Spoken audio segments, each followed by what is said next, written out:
Lux presents Hollywood.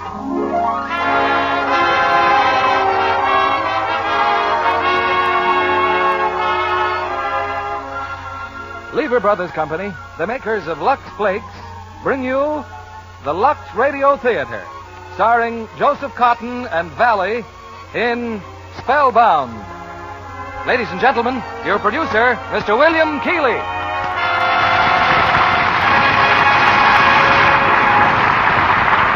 Greetings from Hollywood, ladies and gentlemen. While most people think of motion pictures as typically American, it's nevertheless true that our neighbors overseas have contributed much to their development in new ideas, new technical approaches, and new stars. And one of the most exciting new stars to come out of Europe is that great Italian artist known as Valley. She's heard tonight in her first dramatic appearance on the air. And we've chosen as her co-star another truly fine performer, Joseph Cotton, and a great play for them both, David O. Selznick's thrilling screen hit, Spellbound. I was talking to Valley during our rehearsals about her plans and her impressions of America. And one of the things that impressed her on arriving in this country was the abundance of everything, from motor cars to good soap flakes. And to millions of people, good soap flakes mean Lux, which reminds me again how much we take our luxuries for granted. While in many other countries, housewives must rely on any kind of soap that they can get, here they're always sure of a safe and easy care for precious washable fabrics just by saying Lux. It's curtain time, and here's Act One of Spellbound, starring Joseph Cotton as John and Valley as Constance.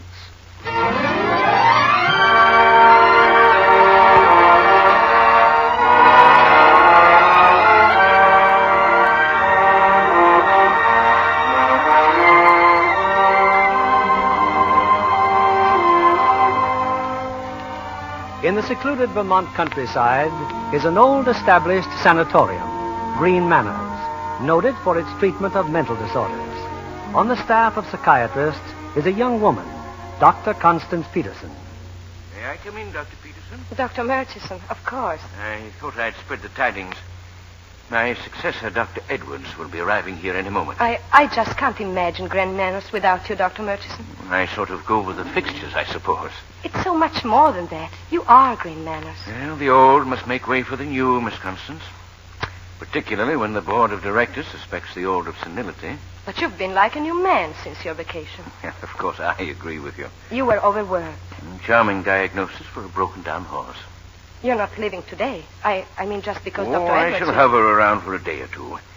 Well, I'd better check the rest of the staff. I'd like you all in my office at 4 to meet him. Dr. Murchison, tell me, what do you think of that Dr. Edwards? Mm-hmm. His reputation is tremendous. Like the rest of you, I've never met the man.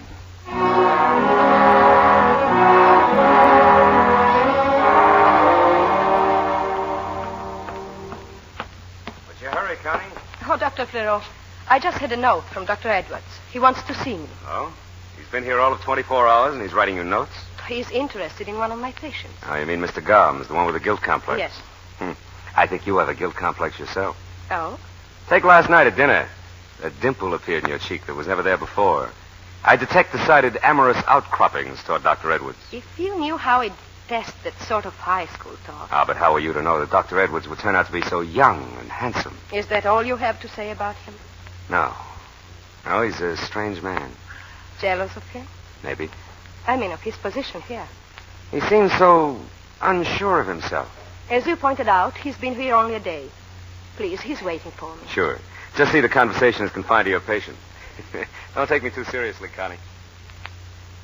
Of course, I haven't had time really to study Mr. Garm's case, Dr. Peterson, but I gather he's thoroughly convinced that he killed his father. Yes, Dr. Edwards. Actually, his father died a very natural death. But his conviction is very curious. But you've encountered such cases very often.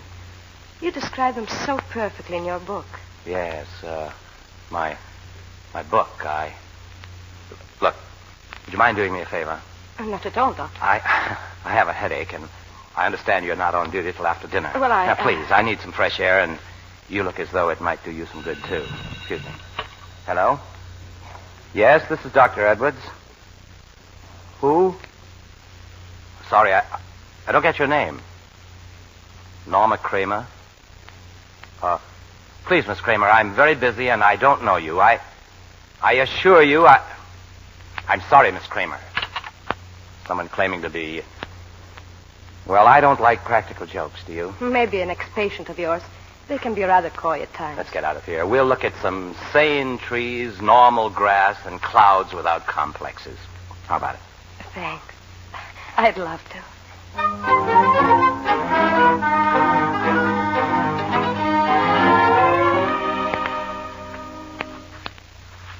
How do you like our landscape, Dr. Edwards? Pastoral enough? Breathtaking, but you're changing the subject. We were talking about poetry, and you were about to say... I was about to say that great harm has been done the human race by the men who write it. Oh, not really. The way they delude people about love, writing about it as if it were a symphony, a flight of angels. Which it isn't, of course. Certainly not. People fall in love, as they put it, because they respond to certain hair colorings or vocal tones or mannerisms that remind them of their parents. Oh, sometimes for no reason at all. The point is that people who read about love is one thing, and experience is quite another. They expect kissing. And have to be analyzed. Yes, very often. Professor, you're suffering from mogo on the go-go. I beg your pardon? Come on, let's sit down over there. I see just what you were looking for. Trees, grass, and clouds. All very normal.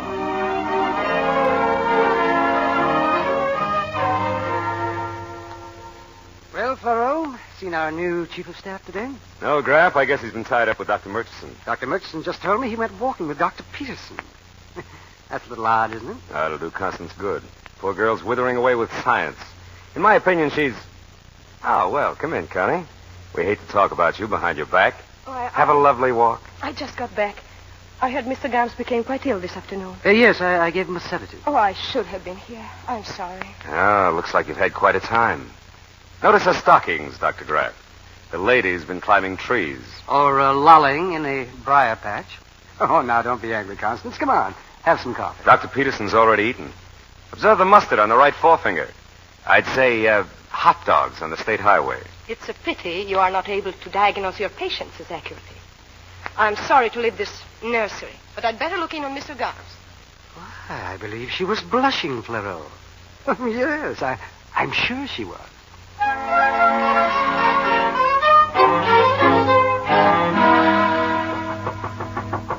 Come in. Oh, Dr. Peterson. It's very late, I know. Am I disturbing you? Oh, no. How's Garm? I saw him at 10:30. He seemed much better. Good. I came to ask if I may borrow your book. The one on guilt complexes. Dr. Murchison had a copy. Oh, yes, it's here on the shelf. The autographed edition. What do you want with the book? If there's a problem you want to discuss, what... Oh, no particular problem. I'd like very much to discuss your book, though. I've never discussed an author's work with him. I sound nervous, don't I? Mm-hmm. Are you? I'm amazed at my subterfuge. I don't want to discuss your book at all. It's ridiculous. My coming here like a distracted child. You're lovely. Please don't say that. You'll think I'm here to... I know why you're here. Why? Because something's happened to us. But it doesn't happen like that. In a day. Happens in a moment sometimes. I felt it this afternoon. It's like lightning striking. It was... What is it? Why are you looking at me like that? Something about your dress. My dress? Forgive me. I've been having a rather bad time with my nerves lately. Your dress, I mean those dark stripes. You're no, ill. No, I'm all right. Hello? Yes, Dr. Graff. Yes. What? Where is he? I'll be there right away. Mr. Garms just tried to commit suicide. Is it bad? Taking him to surgery. I'll go with you. Wait. Why are the lights out in the corridor? Well, they're always off this time It's of night. dark. That's why he did it, because the lights are out. Dr. Turn Evans. on the lights in the doors. Unlock the doors. You can't keep people in cells. You are feeling Fools, Dr. all of you babbling about guilt complexes. What do you know about them? Turn on the lights. Turn on...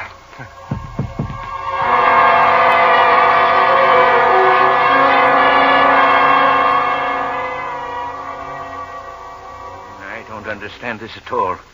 What would make Dr. Edwards collapse? I don't know, Dr. Edwards. Probably shock of some kind brought on by exhaustion. May I stay with him, Doctor? You were there when it happened. Yes, I'm sure he'll be more at ease with you. And Mr. Garms? Oh, he'll be all right. Just take care of Dr. Edwards and keep him quiet. I wish you wouldn't talk, Dr. Edwards. Please just rest. I must talk. Very well, then. You're not Dr. Edwards, are you? You know. Only that you're not who you pretend you are. And that you're ill. How did you find out? This morning you sent me a note. You wanted to see me about Mr. Garms. You signed the note. Tonight when I took the book off the shelf, the autograph book, the signatures, Doctor, completely different. Dr. Edwards is dead. Dead? I ought to know. I killed him and took his place. Then who are you?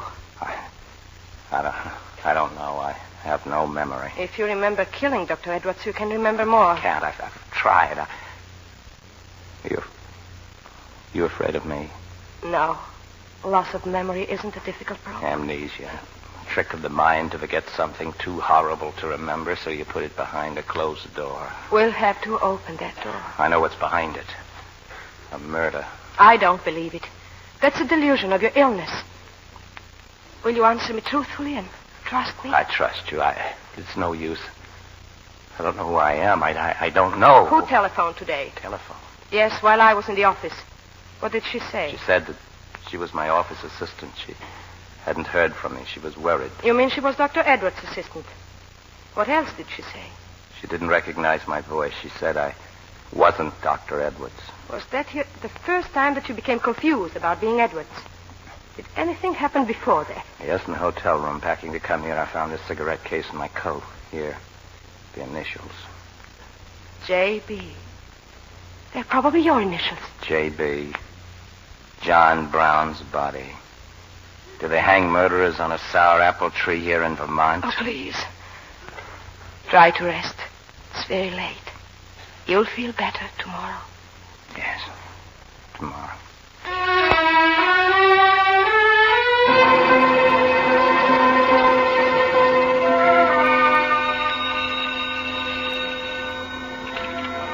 Hello? Yes, this is Dr. Murchison. Who? Oh, yes, Miss Kramer. You what? Well, of course. Come over right away. Who? Very well, then. Bring the sheriff with you.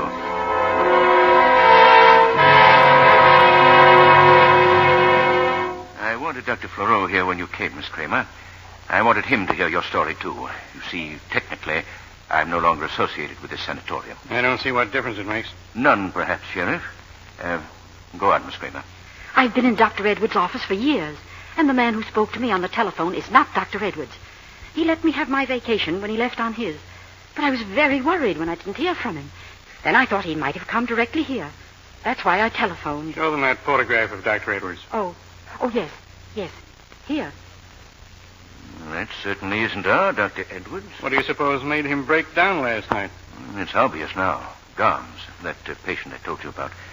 I'm almost certain our Dr. Edwards is an amnesia case. Garms brought him back to reality for an instant, and being unable to face the truth of who he was, he collapsed. You think he may have killed the real Dr. Edwards, huh? It's quite possible. And then took his place to conceal the crime. This sort of unrealistic act is typical of the short-sighted cunning that goes with paranoid behavior. Oh, good morning, Dr. Murchison. Dr. Fleureau, is anything wrong? I'm afraid so, Constance. This gentleman with us is the sheriff. Sheriff? Dr. Edwards turns out to be a paranoid imposter, very likely guilty of having murdered the real Edwards. But he's disappeared. Disappeared? He's not in his room? We've looked everywhere, Connie. You left him in his room, miss. When? Late last night, but... Well, he may still be around here somewhere. Excuse me, I better phone for some deputies. Don't worry, Connie. It's not your fault that he got away. They're bound to find him. I don't agree, Dr. Fleureau. I don't think they will find him. Not alive. Why not?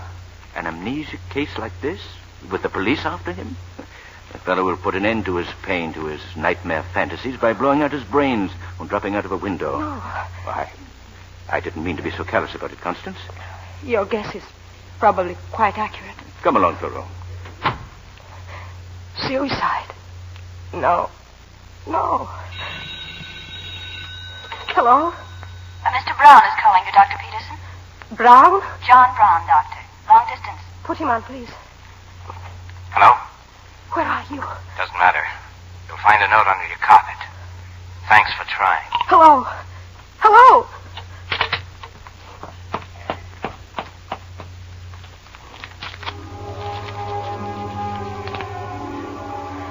I cannot involve you in this for many reasons.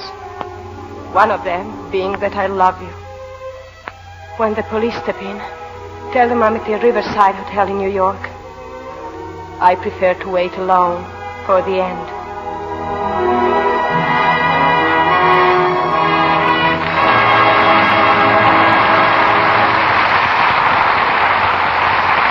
In just a moment, we'll return with Act Two of Spellbound.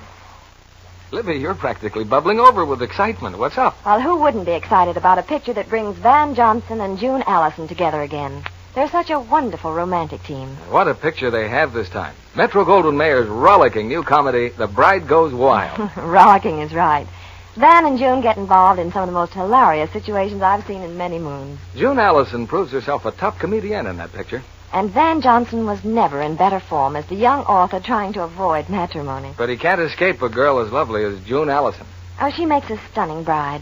The studio designed a trousseau for her that any bride would envy. Well, nowadays, it's easy for a bride to keep her nice things new-looking longer. The same way MGM did for June Allison in The Bride Goes Wild. With Lux Care. And easier than ever now, with the wonderful new diamonds of Lux. Women said Lux just couldn't be better. But it's more wonderful than ever. There's nothing just like these new diamonds. So sheer, so tiny, so white. They not only look different, they act different. They're so much faster. They fairly burst into suds at the touch of water. And make the richest suds ever. Just compare them with any other suds you've ever used. They're richer. And they keep pretty under things lovely 3 times as long. Tests show that. It's just like getting 3 pretty slips for the price of 1. So, smart girls avoid harsh washing methods. Anything safe in water is safe in these new diamonds of Lux. We return you now to William Keighley. Act Two of Spellbound, starring Joseph Cotton as John and Valley as Constance.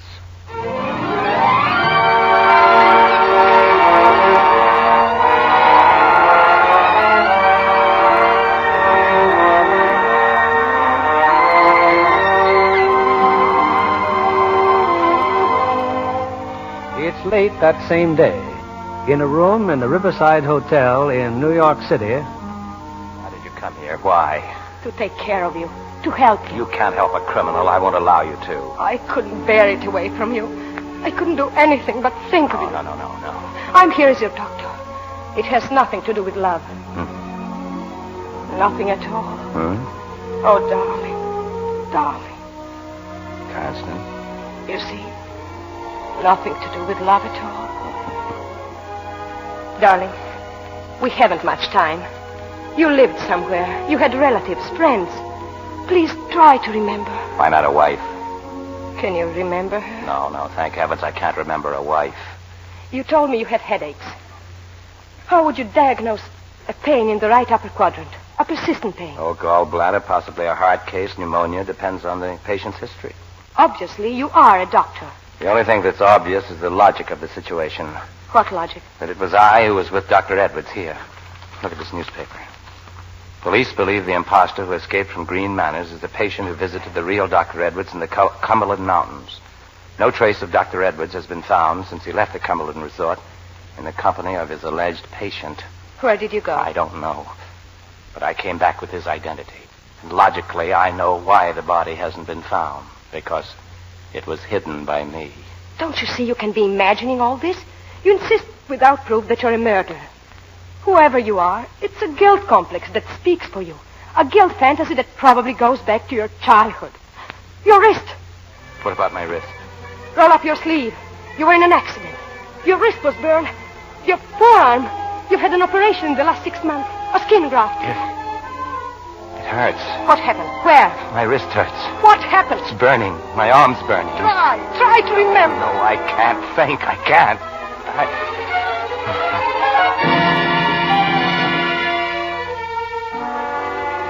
Darling, oh, I'm so sorry.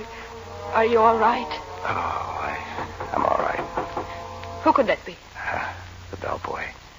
I left word I wanted the late editions of the newspapers. I'll go. Bellboy, Mr. Brown. Oh, yes, the papers. Here, thank you. Huh? Oh, yes, ma'am. Thanks. Still on the front page? Yes, it's my picture. Your picture. Police hunt Dr. Constance Peterson, believed aiding madman in Edward's mystery. The bellboy recognized me. We've got to leave here. Now, at once. There's no time even to pack.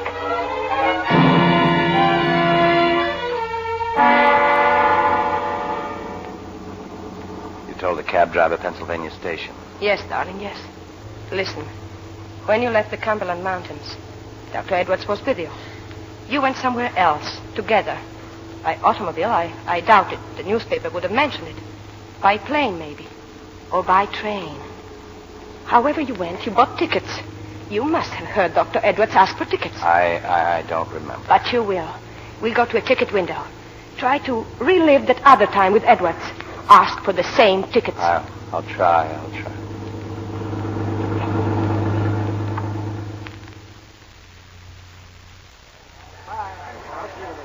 All right, please.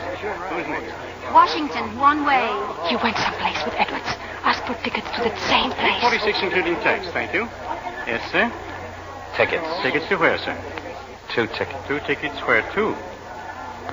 Rome. Where? He means Rome, Georgia. Yes, ma'am. Just a moment, please. I feel so peculiar. Please, darling. A policeman is coming. Don't say anything. Anything wrong, lady? My husband's ill, officer. Here you are, ma'am. 2 tickets to Rome, Georgia. You need any help? Oh, no, he'll be all right. Those dizzy spells go away quickly. Your change, ma'am. Birmingham Special, track 17 in 10 minutes. Thank you. I'll go to the train with you. Oh, no, he's better now, officer. Please don't bother. Track 17's right over there. We've got to get to an exit. Exit? The policeman. He may find a description of us posted somewhere. We'll be picked up at the first stop. We can't go back to the hotel. No, darling. We'll go to Grand Central Station. We're going to Rochester. Rochester. I have a wonderful friend there, Dr. Alex Bruloff. He was my professor at the university. He'll help us.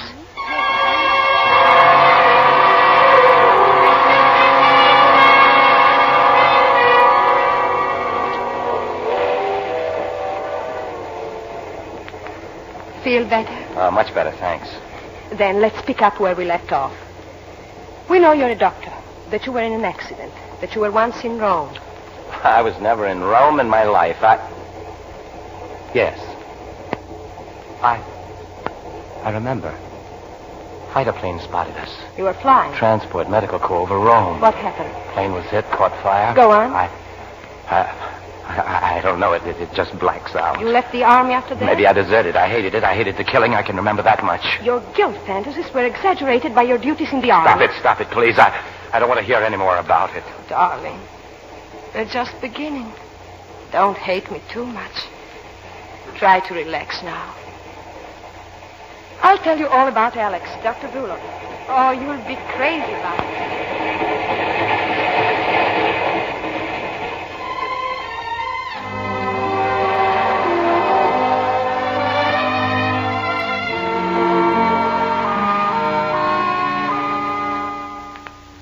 Constance! Oh, how good to see you again, my dear. Alex, you're busy. I should have let you know we were coming. And ruined this wonderful surprise. Now, who is this man? You are bringing me a new patient? Oh, no. This one's all mine. His name's John Brown. He's my husband, Alex. We were just married. Very glad to know you, Dr. Bruloff. So, married. You know who is waiting for me in there? 2 policemen. Policemen? This business about Dr. Edwards. They are here to ask me foolish questions. I get rid of them very fast now. I'm sure they didn't see us coming. I'm not going to run away again. We can hear what they're saying. I told the police before. I know nothing about Edwards. I had some kind of a theory, Doctor. I said if Edwards took a paranoid patient along with him on a vacation, he was even a bigger fool than I thought he was. It's like playing with a loaded gun. Was Edwards a friend of yours? What are you talking about? I scarcely knew him. Now, please, no more questions. Sorry to have bothered you, Doctor. Good night. Oh, good night. Good night. Police detective. What do you suppose they are snooping around me for? Because you're so old and wise. Married her. Come on in the kitchen. We have a glass of beer. Alex, the truth is, we're here to impose. The hotels, they're all so crowded we couldn't get accommodations. What do you want with a hotel? I live by myself in a big house. Cook me my coffee in the morning, and the house is yours. Mr. Brown! Yes. Make yourself useful. The beer in the icebox. Oh, yes.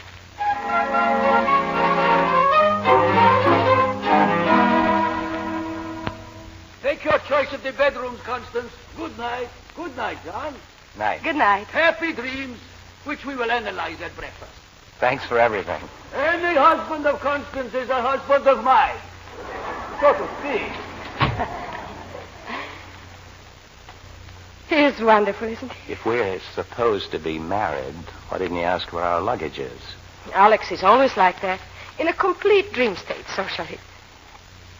Did the police upset you? Oh, no. Okay. You're very lovely. No, please. You'll keep this room. I take the one next door. It's a room John, what are you looking at? Nothing. You're staring at the curtains. Stop telling me what I'm doing. The curtains frighten you. White curtains with stripes. Stop it. That night at the sanatorium, my dress was white with dark stripes. Why does the color white frighten you? Why do the lines frighten you? Just let me alone. Please let me alone. Yes, darling, yes. Why don't you take a hot bath? You'll sleep better. Yes, I will. I'd like to shave. I must look like a tramp. Do you think you can manage one of those old-fashioned razors? Our host is an old-fashioned man. If I cut myself, I'll yell for my doctor. Good night, darling. Good night.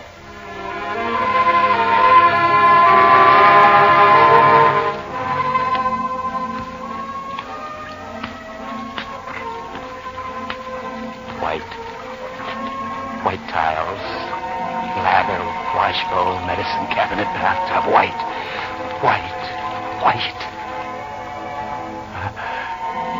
The razor. Yes, this razor. Police. Brulov. He knows. The razor.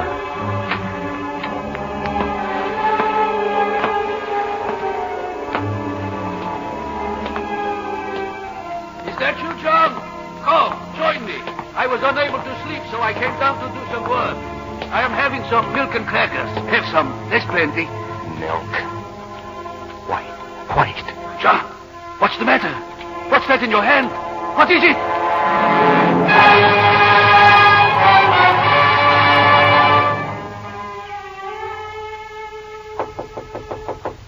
Darling? Better get up, darling. 7 o'clock. John, are you awake? Gone. He's gone. John, where are you? Alex, are you down here? Where's the razor? A razor. Alex! Oh, no! Well, what is it? Oh, good morning. Oh, you were asleep. What is the matter with you? Nothing. I must have dozed off in this chair. I get a cup of real coffee this morning. Alex, my husband. Your husband's on the couch in the living room. You think Brulov is so old he cannot make out 2 and 2 is 4? I should have known. The moment I see you with a man whose pupils are enlarged, who has a tremor of the left hand, who is on a honeymoon with no baggage, and whose name is John Brown. I know practically what is going on. What did he do? Only what I expected. There is no use taking chances, so I sit here last night waiting. Soon he comes downstairs, and he is dangerous. I can see by his face, so I keep talking to him while I put some bromide in a glass of milk. Enough to knock out 3 horses. The struggle against his condition. It agitates him at times, Alex. But there's no real danger. No real danger. Only he comes downstairs with my razor in his hand. What are you going to do? Something more for you than for me. Call the police. Oh, no, please. Alex, man. We are speaking of a schizophrenic, not a Valentine. Please. The shock of a police investigation might ruin his chance for recovery. And I can save him. How if he killed Dr. Edwards? He didn't. I couldn't feel this way towards a man who was bad. who had committed murder. I couldn't feel this pain for someone who was evil. This is baby talk. You are 20 times crazier than he is. Give me time. Just a few days, Alex. In his present condition, he could tell the police nothing. Don't you see? Go make me some coffee. Then you'll help me? Oh, Alex. Oh, thank you. Thank you.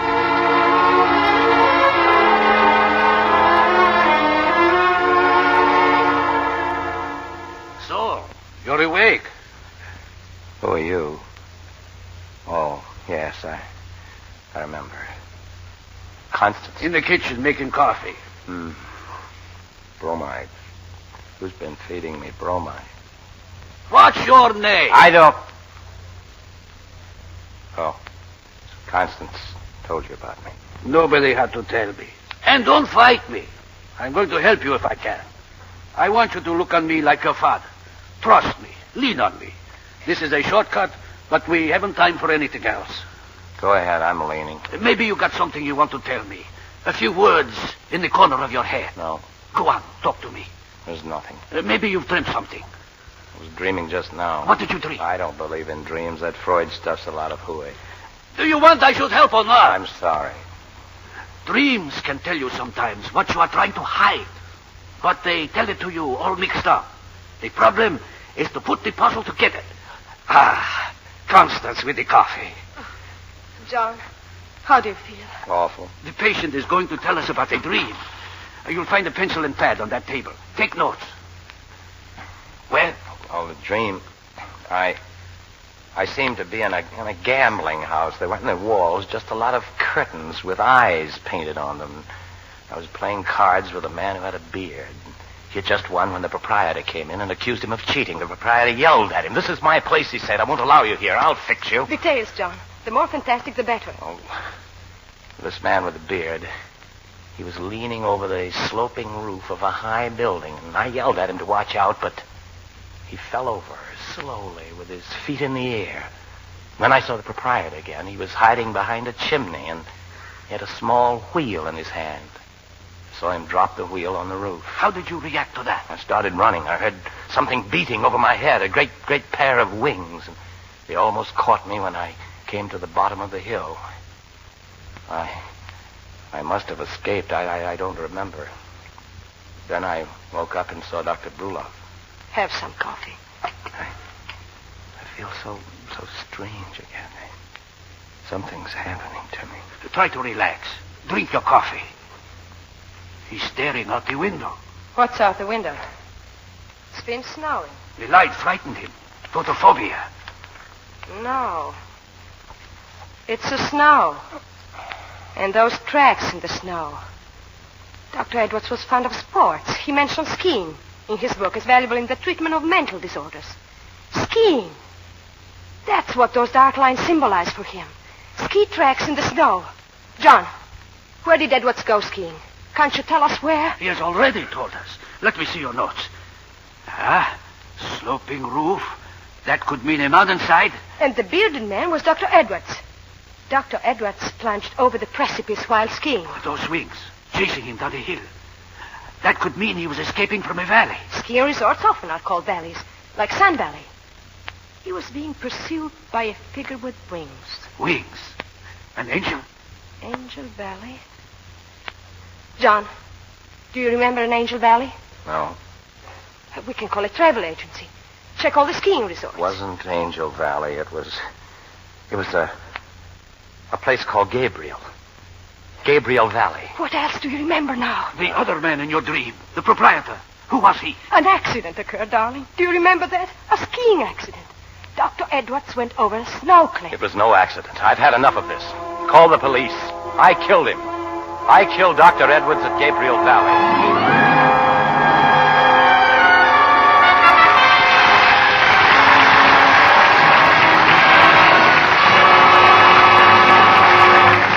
We pause now for station identification. This is CBS, the Columbia Broadcasting System.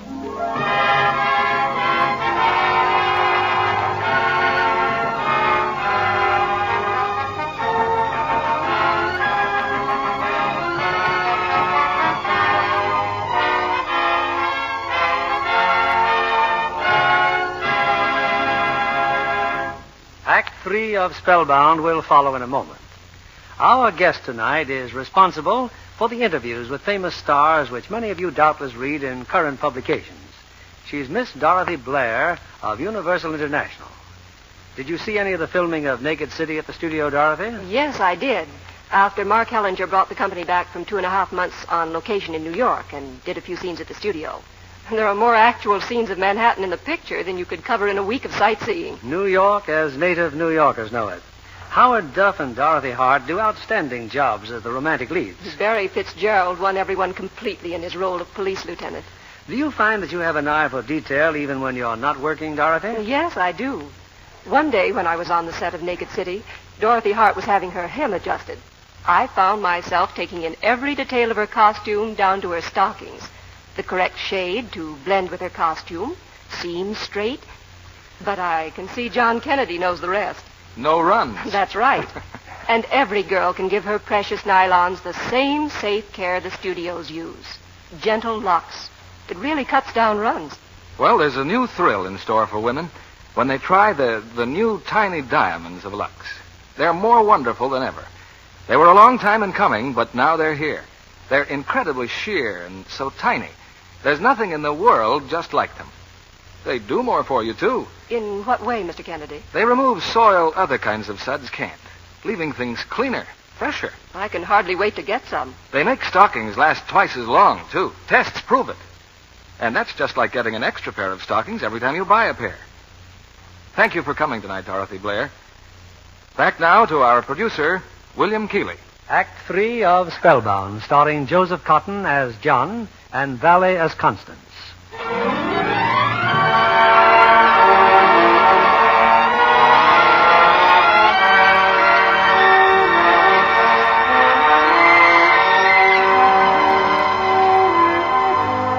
John's statement that he has killed Dr. Edwards at Gabriel Valley has sent Constance to the telephone, but not to call the police. How soon does the train leave, please? 4:45. Thank you. We're going to Gabriel Valley, John. There's a train in an hour. You're not going anywhere with me. I know about last night. I might have killed you or Dr. Bruloff with that razor. But you didn't. Nothing happened. It will if I don't give myself up to the police. I love you, but I'm not worth loving. Darling, you can help me, but afterwards. This feeling of guilt. Guilt. Have you never been without it? Not since childhood. What's that? Since childhood? What was it, darling? Was it so terrible that you preferred to think you murdered Dr. Edwards rather than remember what happened long ago? Let me alone. You said you loved me. Look at me then. Why am I fighting for you? Because I love you. Because I need you. Can you love me? And I want you to come with me to Gabriel Valley. What good will it do? You'll see the hill where it happened. You'll remember things. How I killed him. No. You'll see your innocence. You'll see what really happened. If the episode's repeated, how do you know I won't kill again? Because I'm convinced you didn't kill in the first place. You believe in me enough to take such a chance? Of course I do. We'll go back to that ski run. We'll find out what really happened to Dr. Edwards. We'll find out what it was in your childhood that's haunted you all these years. Dr. Bruloff, you've been remarkably silent through all of this. This is a woman in love. What can an old man say?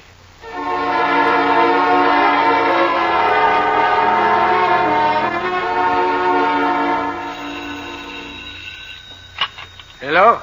This is Lieutenant Cooley, Doctor, police headquarters. What do you want now? Well, I came to see you last Tuesday. You had visitors. One of them was a girl. Well? I've just received a bulletin from Vermont. They're looking for that girl, Constance Peterson. And what has she done? She's wanted for questioning. Where is she? She left yesterday afternoon. Where did she go? I don't know. You know what you're doing, don't you? Obstructing justice? Come down and arrest me there. I think I obstruct some more.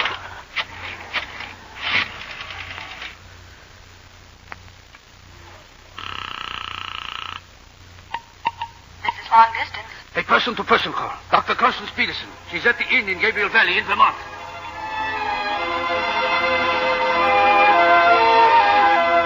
I'm sorry, sir. The inn at Gabriel Valley says Dr. Peterson has gone skiing.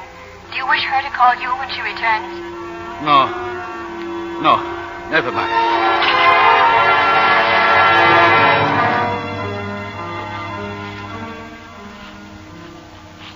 You're sure this is the hill, John?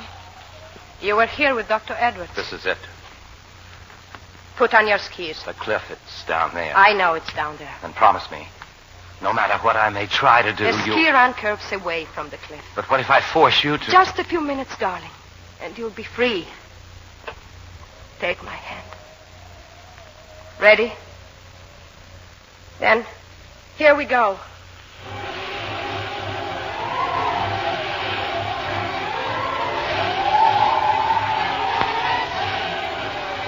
Slow down. Slow down. We're going too fast. No, we're not. You're too close to me. Cut over. I want to be close to The you. cliff, you can see it now, just ahead of us. I know, darling. I know. Yes. I remember. White. He was where you are, and I... You wanted this. Everything must be the same. All right. Constance, no.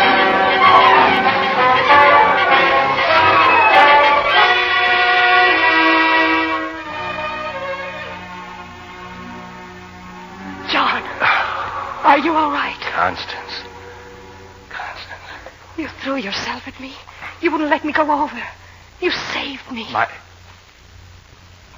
brother. My brother. What about your brother? Tell me. We were children. It comes back to me now. I killed him. I killed my brother. It was an accident. What happened? How did it happen? Our house, the front steps, there was a railing, and my brother was sliding down the railing. Tell me, I didn't mean it. I didn't. I slid down behind him. I knocked him off. And there was a picket fence.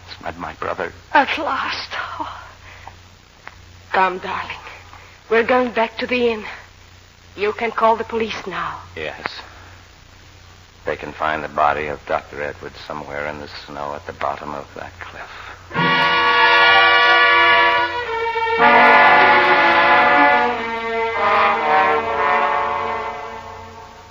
Some more coffee? Oh, please. The police should be there by now. We'll know very soon. Yes, It's darling. unbelievable how everything comes back to me. Oh, by the way, I'm not married, and my name is John. John Ballantyne. I'm very pleased to meet you. Another thing, my Army record's all right. Medical discharge. How did you meet Dr. Edwards? I met him in the Cumberland Mountains. I went there to rest. My nerves were still pretty ragged from the war, and he was vacationing there, and I asked him to help me. How did you happen to come here? Still a little hazy, darling. He invited me. A few days skiing. He was coming to Vermont anyway to take over the sanatorium.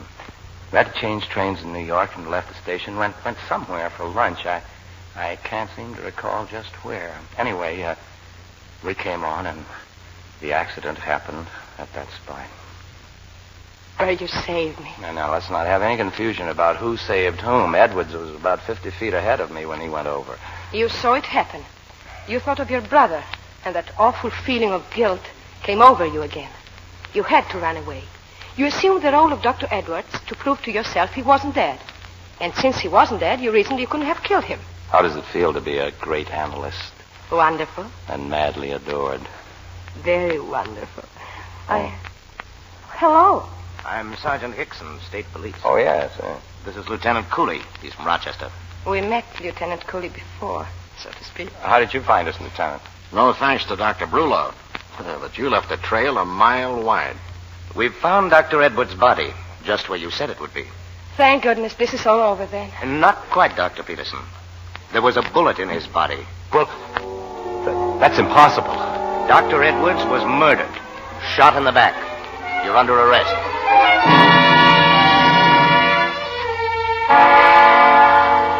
And I brought you back here to Green Manor's Conscience because there is nothing more you can do for John. Alex, there must be something I can do. You cannot keep bumping your head against reality and saying the evidence is not there. The evidence is there. John has been indicted for murder. He trusted me, Alex. I led him into a trap. I've all but convicted him. Is that real enough for you? But don't ask me to stop. I can't stop. I won't stop until he's free. And how will you free him? I don't know. I haven't seemed very grateful, Alex, have I?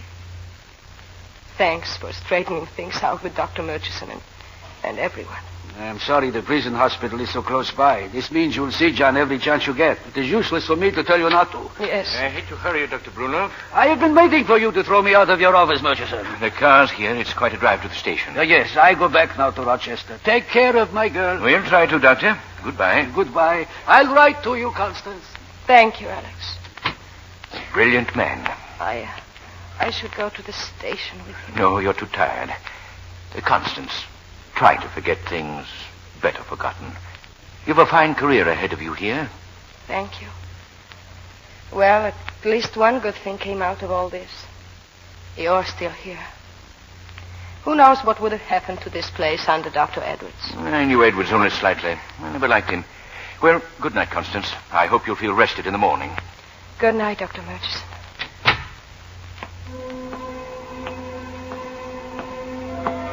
I knew Edwards only slightly. I never liked him. He told me before he had never met him. The day John first came here. Like the rest of you, I've never met the man.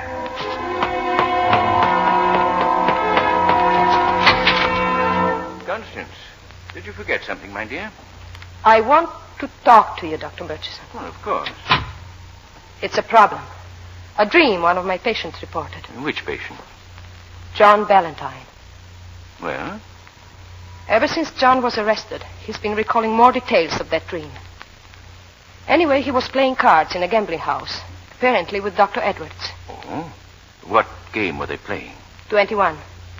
John says he dealt Dr. Edwards of 7 of clubs, and Edwards said that makes it 21. Perhaps he was trying to mention a locale, an actual place, a club. There's a place in New York, the 21 Club. Oh, yes. Yes, so there is. The patient dreamed the proprietor accused Dr. Edwards of cheating. He ordered Edwards out. I won't allow you here, he said. This is my place. I'm going to fix you. The dream gives the locale a double identity. The 21 Club and Green Manors, perhaps. But the proprietor seems to belong to the latter. In fact, it might easily be myself. It seemed that way to me, Dr. Murchison. I presume you only arrived at this solution tonight?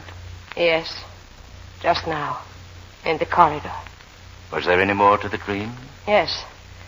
The patient dreamed he and Dr. Edwards were on a high, sloping roof. That he saw Edwards fall from the roof to his death. He also saw the angry proprietor hiding behind a chimney. In his hand was a small wheel. He dropped the wheel. The symbolism of the wheel escapes me. It was a revolver. The proprietor, who threatened Edwards' life in the 21 Club, dropped a revolver in the snow at Gabriel Valley after shooting Dr. Edwards in the back. The weapon is still there, with the murderer's fingerprints on it. I can't agree with that part of your interpretation. For the good reason that the weapon is now in my hand. I imagined something of this sort might happen when I made the slip before, about knowing Edwards. That started your agile young mind going. You had a breakdown a few weeks ago. In your state of panic, you learned that Edwards was to take your place here. So you sought him out in his favorite restaurant in New York. He was having lunch there with John Ballantyne. You accused him of stealing your job. You threatened to kill him. You followed him to Gabriel Valley and shot him from behind a tree. You're an excellent analyst. But I don't think the police are interested in dreams. No. But they'll be greatly interested in the waiters in the 21 Club who saw you there. In the people who saw you on the train to Gabriel Valley. In others who saw you at the inn. There'll be no dreams in this case. And what did you think I'd do when you told me all this? Congratulate you? You forget in your devotion to your patient that the punishment for 2 murders is the same as for 1. You're not going to commit a second murder, Dr. Murchison. I hadn't planned to. But you're here. You're not leaving. A man of your intelligence doesn't commit a stupid murder. You're thinking you were not mentally responsible the first time. That they'll consider the state of your health. That they'd never execute you for the murder of Dr. Edwards. You can still live, read, write, research, even if you are put away. You're thinking that now, Dr. Murchison. But if you pull that trigger, it's called deliberate murder. And you'll die in the electric chair for your crime. I'm going to telephone for the police, Dr. Murchison. If you walk to that door, I'll... And don't try to leave, Dr. Murchison.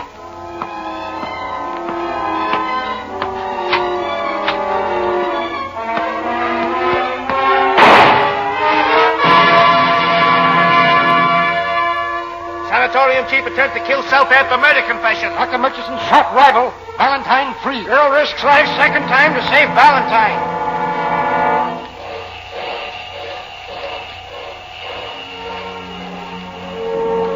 Don't worry, Dr. Bruloff. This time it's a real honeymoon. Luggage and everything. Nothing is so nice as a new marriage, John.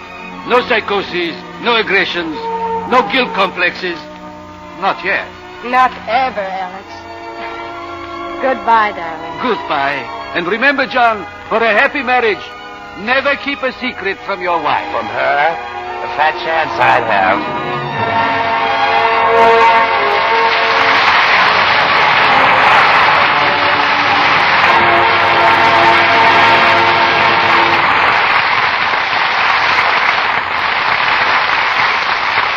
Our stars will return for their curtain calls in a moment. You know, Libby, we talk a lot about fashions in clothes. How about news tonight on fashions for the home? Well, there's a wonderful new fashion in dishes. Anything to do with color or size? In a way, because they're ever so tiny and pure white. The dishes? No, the new diamonds of Lux you use to wash them with. Washing dishes with this new Lux is a fashion I predict will sweep the country. Because these sheer tiny diamonds are so much faster? That's right. You just turn on the water and presto. They burst into suds right before your eyes. Just compare them with any other dishwashing suds you've ever used. They're richer. Make thick, abundant suds that last and last. They go so far, too. You can wash up to twice as many dishes with these new tiny diamonds of Lux. Careful tests using the same weight of soaps proved Lux washes more dishes than any of 10 other leading soaps. And you needn't dry the dishes at all. Just rinse them with hot water and let them drain. They'll dry bright and sparkling. Of course, every woman knows how gentle Lux is, how kind to hands. You can be sure the new tiny Lux diamonds will keep your hands soft and smooth and lovely in spite of dishwashing. Try these new tiny Lux diamonds for dishes tomorrow.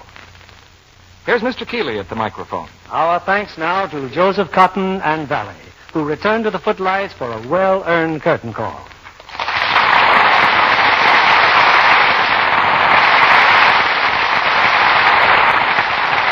Our congratulations to you both for your splendid performances in Spellbound. Thank you, Bill. It's always a pleasure to be here, but you know it was a double pleasure tonight. Oh, why is that, Joe? Well, to be with Alida Valley on her very first dramatic radio broadcast, and I'm sure you agree with me that she is to be highly congratulated for her performance tonight. Indeed, yes. Were you nervous, Miss Valley? A little, I suppose. But you couldn't help feeling right at home after the first few minutes. And I'm delighted, of course, that my very first radio performance has taken place on America's leading dramatic radio program. Well, I hope, Miss Valley, that tonight's appearance will be the first of many on our Lux Radio Theater. See, I told you this was a nice program, Alida. Well, you must like it. You've been back 3 times this year already. Well, that's right, Joe. You're practically a permanent fixture with us. I trust you've had time to do a picture or two for your boss, David O. Selznick, though. He certainly has. He's just completed a wonderful picture with Jennifer Jones called Portrait of Jenny. And speaking of pictures, Miss Valley, I enjoyed your performance as Mrs. Paradine in the Paradine case very much. Thank you. You're very kind. What's doing in the Lux Radio Theater next week, Bill? Next Monday night, in honor of St. Patrick's Day, we're bringing our audience one of the gayest, most tuneful musicals to reach the screen. It's 20th Century Fox's great hit, Irish Eyes Are Smiling. Starring Dick Haymes in his original screen role, co-starred with the delightful Jean Crane. Well, that ought to make a great day for the Irish, Bill, and everybody else. Good night. Good night. Good night, and thanks again for Spellbound.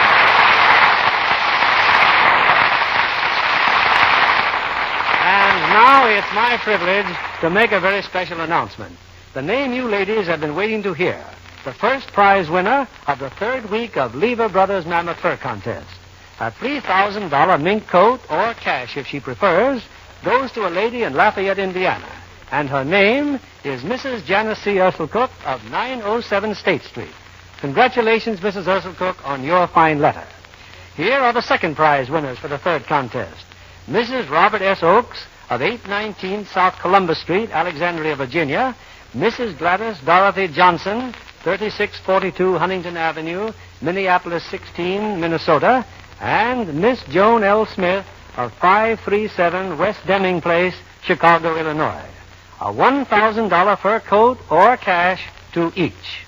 Other winners will be notified by mail.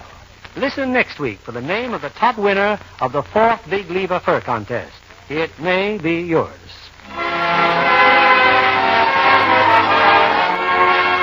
Lever Brothers Company, the makers of Lux Flakes, join me in inviting you to be with us again next Monday evening when the Lux Radio Theater presents Gene Crane and Dick Hames in Irish Eyes Are Smiling. This is William Keeley saying good night to you from Hollywood.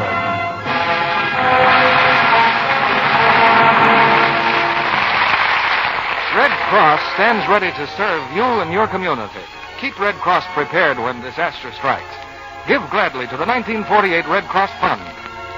Heard in our cast tonight were Herbert Butterfield as Bruloff, Bill Johnstone as Murchison, Gerald Moore as Fleurot, and Cliff Clark as Cooley.